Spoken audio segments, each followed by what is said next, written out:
I'm going to ask now that the filmmakers come on up, those from Helping Hands and those from Lifehack. And if we could just start on the end, introduce yourself, what film you're from, and go down the line.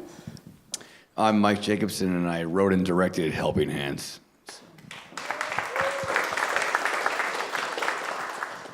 Justin Guerrieri, and I produced Helping Hands.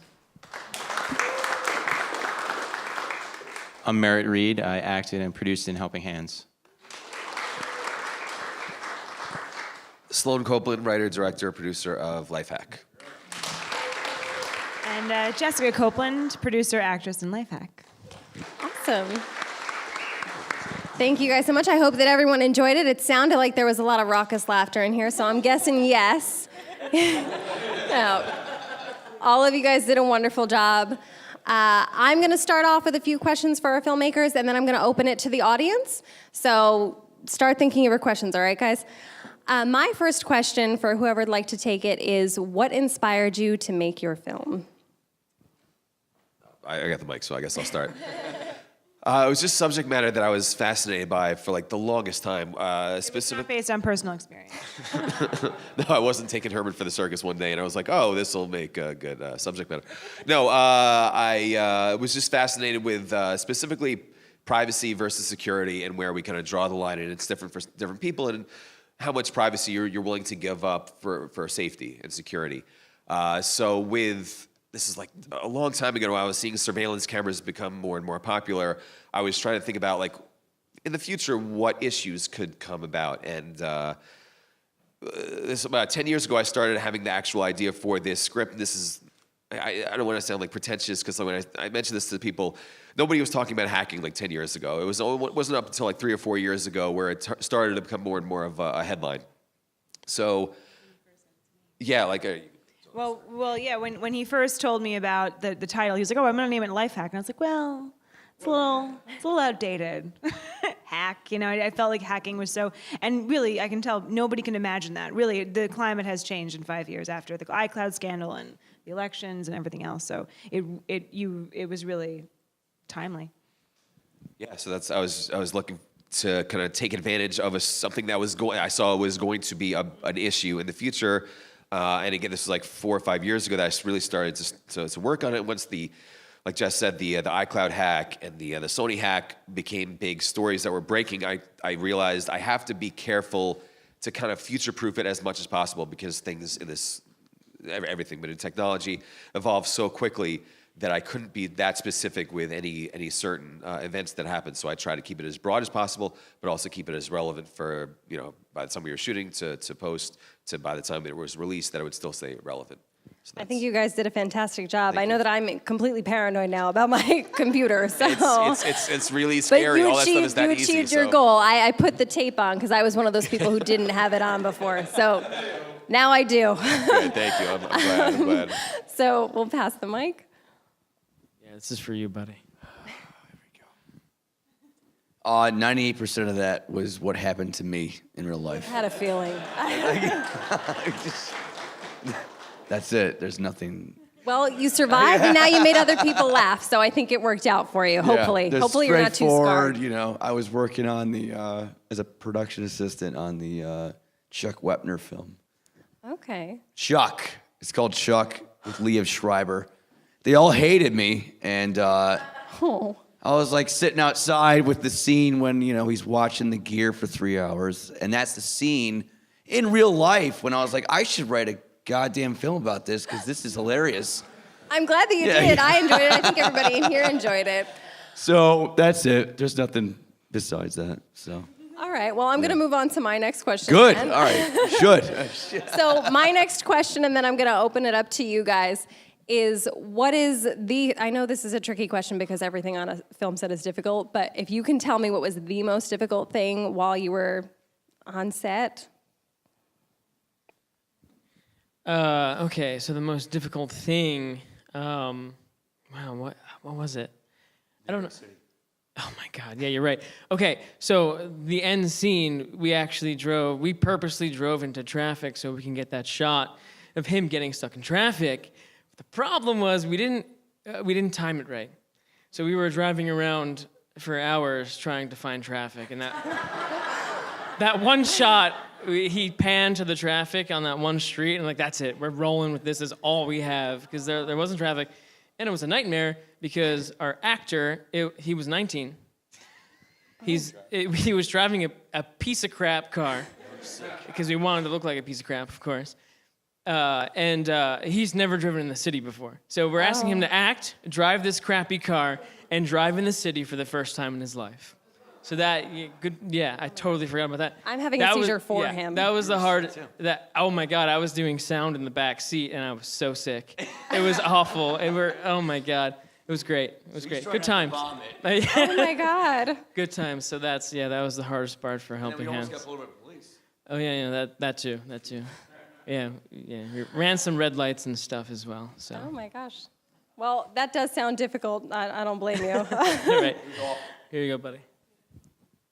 I guess for us, we really didn't have any major issues. Like the shoot went as smooth as possible. Lucky you. Going into it though was so the cast that I had used, I a lot of people that I'd worked with in the past, and I was very specific. I even wrote a lot of the parts for specific people. And in order to get the cast exactly that I wanted, we had a kind of a small little window. And Jess and I actually got married 3 weeks before we started shooting. So there's... Well, congrats. Thank you. So there's the typical... Thanks, guys. So there's, just the tip... Yeah, well, on top of like planning a wedding, which can be stressful, like we were just making, doing basic scheduling and everything. And then we had like 1 week of actual real pre-production after we got back from our honeymoon, and then shot in 15 days. So that was just a little bit of a crazy time for us, trying to manage everybody's schedule, but hopefully we pulled it off. Yeah, it worked out. Wow, that absolutely sounds like a ton of stuff. I mean, this isn't a wedding, but I know event planning is crazy. So to do that on top of film production, God bless you guys. Yeah, I really enjoyed planning my wedding and a film in the same week. I can imagine, I'm sure. At least you ended up married, so you got to go on your honeymoon. Something good came out of that, and a great film, so I'm glad that it all worked out. I'm going to open it up to the audience now, so if anybody has anything that they'd like to ask, please direct it to whom you'd like to speak to. Just raise your hand. Anyone? While we're waiting, actually, I just wanted to add one little funny side note. So Jess and I, in our last movie, we worked with Merritt. He was in Wet Behind the Ears that Jess and I did together.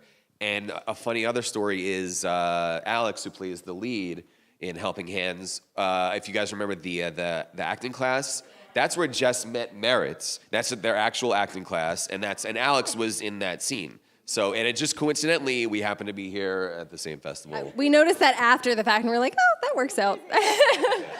So small world.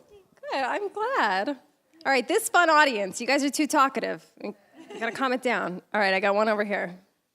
Just for both of you, I'm just curious to see the timeline aspect of like a short film versus a feature film, and like how long it took to go from, I guess, maybe idea to full production or to the end result. Like how is the timeline? I'm blown away by both. You guys did a fantastic job.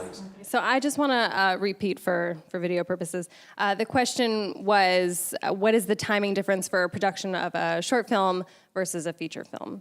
And I'll let you guys answer. So for Life Hack, for the feature, it was probably about like a year before we started shooting that I was actually writing the script. It was probably like 6 months intensively that I was writing. And then it was, like I said, 15 days for actual shooting. And then it was almost like the span of about a year and a half of post-production. And I'm still even tweaking it now because we're getting ready for distribution. So I've been using kind of the festival run as a little bit of a test screening for us. Yeah, and those 15 shooting days are also like bookended by a lot of other work that goes into it. So I would say like, 3 months of like, sort of maybe like in production, technically maybe kind of. Yeah.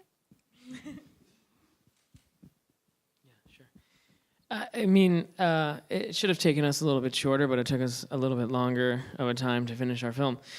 It took us like a year. The three of us have full-time jobs as well. Making films is our passion. So we were a little slow. It was just the three of us, mainly. So I'd say maybe like 6 months for a short film, but for us, it took us like a year to from conception to writing it down on paper, to producing, for pre-production, filming, and then editing.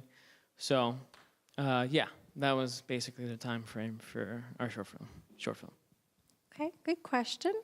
Anybody else out there? One more question. It seems like maybe I did too much of that. Can I have you over here? Just a quick one for those who made Lifehack. So normally in television, film, especially television, depictions of hacking or software use are pretty laughable. It's totally inaccurate. But I noticed here that everything was great. It was authentic. And I noticed a lot of effort was made to that. I was wondering if you or anyone among your staff had expertise that informed that, or if that was a particular goal. I'm just going to repeat for a video again. So how did you get Lifehack to be so accurate and not cheesy, I suppose? Okay. Thank you. Yeah, thank you so much for that question. I don't really have any hacker background or anything. I try to stay up with this stuff, and I guess I did my own research. He researched a ton, yeah. He did.